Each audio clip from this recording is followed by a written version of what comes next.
بسم اللہ الرحمن الرحیم۔ غزوہ خندق کا ذکر چل رہا تھا۔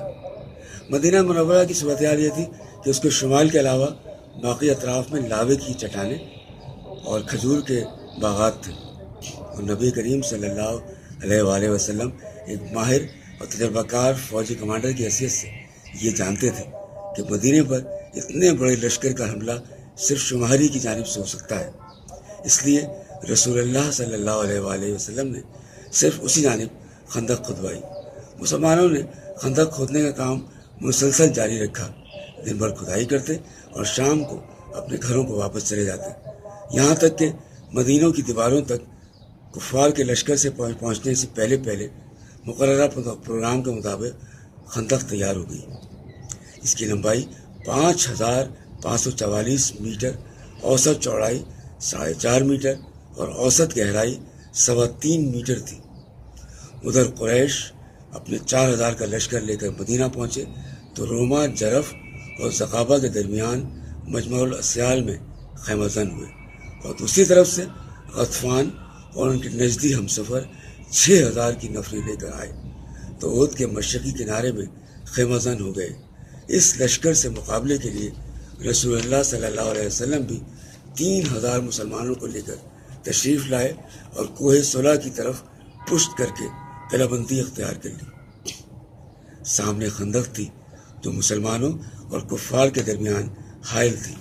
مدینہ کا انضام حضرت ابن مکتوم کے حوالے کیا اور عورتوں اور بچوں کو مدینہ کے قلعوں اور گڑھیوں میں محفوظ کر دیا گیا تھا۔ جب مشرکین حملے کی نیت سے مدینہ کی طرف بڑھے تو ایک چوڑی سی خندق اپنے سامنے دیکھ کر حیران رہ گئے جو ان کے اور مدینہ کے درمیان حائل تھی۔ مجبوراً انہیں محاصرہ کرنا پڑا، حالانکہ وہ گھروں سے چلتے وقت اس کے لیے تیار ہو کر نہیں آئے تھے، کیونکہ یہ ایک ایسی چال تھی جس سے عرب واقف ہی نہ تھے۔ مشرکین خندق کے پاس پہنچ کر غیظ و غضب سے اس کے چکر کاٹنے لگے۔ انہیں ایک ایسے کمزور مقام کی تلاش تھی جہاں سے وہ کود سکیں یا اندر اتر سکیں۔ ادھر مسلمان بھی ان کی گردش پر پوری نظر رکھے ہوئے تھے اور ان پر تیر برساتے رہتے تھے تاکہ انہیں خندق کے قریب آنے کی جرت نہ ہو اور اس میں کود نہ سکیں اور نہ مٹی ڈال کر اسے عبور کر سکیں۔ یہ بتاتا چلوں کہ خندق کی چوڑائی اتنی تھی کہ ایک گھوڑا اس کو پار نہیں کر سکتا تھا، اور قریش کے شہسواروں کو گوارا نہ تھا کہ خندق کے پاس محاصرے کے نتائج میں بے فائدے پڑے رہیں۔ یہ ان کی عادت اور شان کے خلاف بات تھی۔ چنانچہ ان کی ایک جماعت نے ایک دن ایک تنگ مقام سے خندق پار کر ہی لی۔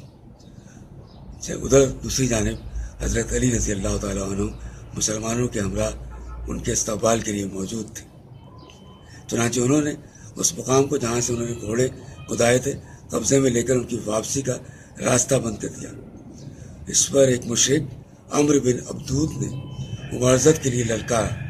حضرت علی رضی اللہ عنہ دو ہاتھ کرنے کے لیے مقابلے میں آ گئے اور ایک ایسا فقرہ چست کیا کہ وہ طیش میں آ کر گھوڑے سے کود پڑا، اس کی کوچے کاٹی، اس کے چہروں کو مارا اور حضرت علی رضی اللہ عنہ کے دو بدو آ گیا۔ بالآخر حضرت علی نے اس کا کام تمام کر دیا اور باقی مشرکین بھاگ کر خندق کے اس پار چلے گئے۔ وہ اس قدر مرعوب تھے کہ اکرمہ نے جاتے جاتے اپنا نیزہ بھی چھوڑ دیا۔ مشرکین کسی دن خندق پار کرنے یا اسے پاٹ کر راستہ بنانے کی کوشش کی، لیکن مسلمان اسے بڑی عمدگی سے روک دیتے اور انہیں تیروں سے اس طرح چھلنی کرتے کہ انہیں روکنے کی ضرورت نہیں ہوتی تھی۔ خندق کے پار آنے کی بہت ساری کوششیں چنانچہ ناکام ہوتی رہیں۔ اسی طرح کے زبردست مقابلوں کے دوران رسول اللہ صلی اللہ علیہ وسلم اور صحابہ اکرام رضوان اللہ علیہ مجمعین کی بعض نمازیں بھی فوت ہو گئی۔ حضرت جابر رضی اللہ عنہ سے روایت ہے کہ ایک دن حضرت عمر فاروق اعظم رضی اللہ تعالیٰ عنہ نے کفار کو سخت سست کہا اور کہنے لگے کہ یا رسول اللہ صلی اللہ علیہ وسلم، آج مشکل سے سورج ڈوبتے نماز پڑھ سکا۔ رسول اللہ صلی اللہ علیہ وسلم نے فرمایا کہ میں نے تو ابھی نماز ہی نہیں پڑھی۔ اس کے بعد ہم لوگ نبی کریم صلی اللہ علیہ وسلم کے ساتھ بطحان میں اترے۔ آپ صلی اللہ علیہ وسلم نے نماز کے لیے وضو فرمایا اور ہم نے بھی وضو کیا۔ پھر حضور اکرم صلی اللہ علیہ وسلم نے عصر کی نماز پڑھی. یہ سورج کے ڈوب چکنے کی بات ہے. اس کے بعد مغرب کی نماز ادا کی. نبی کریم صلی اللہ علیہ وسلم کو نماز فوت ہونے کا بہت ملال تھا. چنانچہ صحیح بخاری میں حضرت علی رضی اللہ عنہ سے مروی ہے کہ نبی کریم صلی اللہ علیہ وسلم نے اس دن فرمایا کہ اللہ ان مشرکین کے لیے ان کے گھروں اور قبر کو آگ سے بھر دے جس طرح انہوں نے ہم کو نماز کی ادائیگی سے روکے رکھا یہاں تک کہ سورج ڈوب گیا. مسند احمد اور مسند شافعی میں مروی ہے نے آپ کو ظہر، عصر، مغرب اور عشاء کی نماز کی ادائیگی سے روکے رکھا. چنانچہ آپ نے ساری نمازیں ایک ساتھ پڑھی.